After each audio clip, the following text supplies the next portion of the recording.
pagi dan salam sejahtera buat kita semua. Perkenalkan, nama saya Yonasa Sakila Bursyah. Saya mahasiswa Fakultas Psikologi Universitas AKBP Nomensen. Pertama-tama saya mengucap terima kasih kepada Bapak, Ibu, dan saudara-saudari sekalian yang telah berkenan untuk hadir di acara saya ini.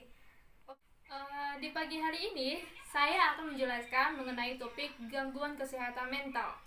Oke, Bapak, Ibu, dan saudara, topik di pagi hari ini mengenai gangguan kesehatan mental. Di sini saya mengikuti salah satu grup Facebook yang bernama grup psikologi sharing. Banyak sekali orang yang mengalami depresi, trauma, mental illness, dan hubungan toksis. Sampai ada juga orang yang sulit untuk bersosialisasi di lingkungannya, di kampusnya, baik dimanapun berada.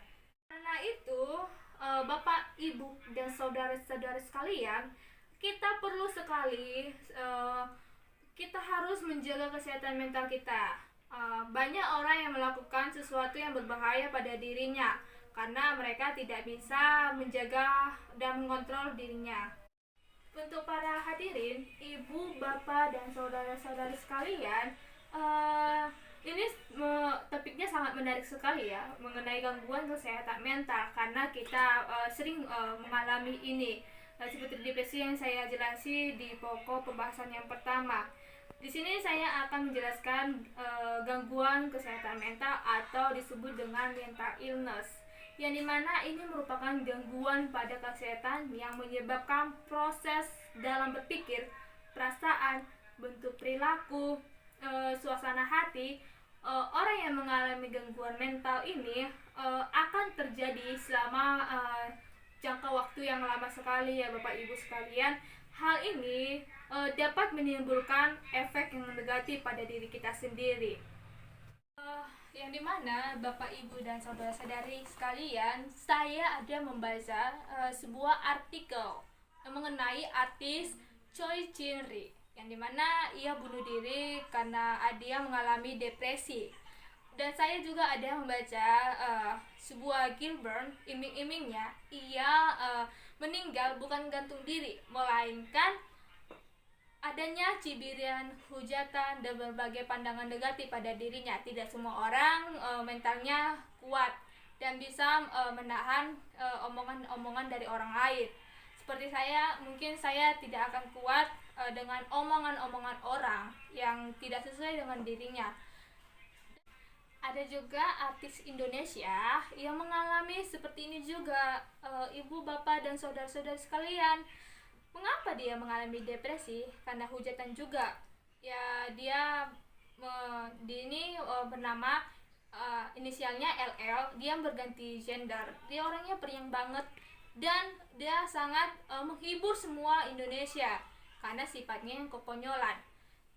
Dan dia itu memakai salah satu obat-obatan untuk menghilangkan gangguan pada mental dia. LL ini mengalami gangguan mental, tetapi dia tidak pernah memperlihatkan di media sosial. Dia selalu membuat hal-hal yang lucu agar pengikutnya selalu terhibur. Dan Bapak, Ibu, saudara-saudara sekalian, hal yang berkaitan dengan bagaimana bentuk seseorang dalam merespon berbagai permasalahan pada dirinya seperti frustasi, depresi, stres.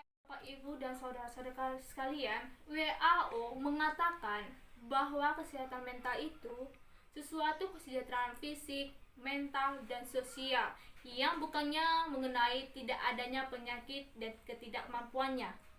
Gangguan kesehatan mental ini tidak hanya terjadi pada orang tua, tetapi bisa terjadi pada remaja. Karena bisa contohnya ketika kita tidak lulus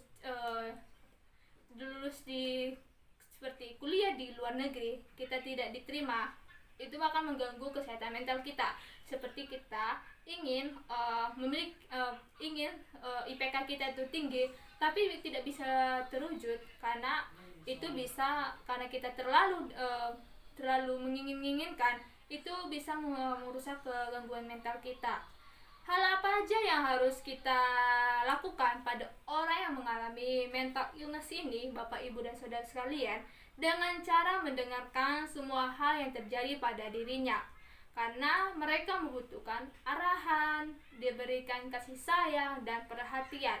Karena di Indonesia banyak sekali orang menganggap mental illness ini seperti orang gila dan menganggap mereka buruk, karena mereka menganggap mental illness ini seperti hal yang tidak nyata. Bapak, Ibu, dan saudara sekalian, saya ada membaca sebuah artikel yang dimana ada psikologi klinis bernama Tara Detroit mengatakan bahwa stigma atau stigma gila ini itu merupakan stigma yang terlalu menyakitkan untuk orang yang mengalami gangguan kesehatan mentalnya. Dimana Bapak Ibu sekalian, adapun saya akan memberikan bagaimana cara kita untuk menghindari gangguan kesehatan mental ini. Yang pertama, kita harus melakukan kegiatan yang positif. Yang kedua, tidur yang teratur. Kita harus menghindari rokok, karena rokok ini juga bisa berefek samping kepada tubuh kita, dan meminum minuman yang keras. Yang ketiga, selalu senang dan selalu bahagia, karena itu dapat meringankan beban mental dan perubahan pada produktif pada fisik kita.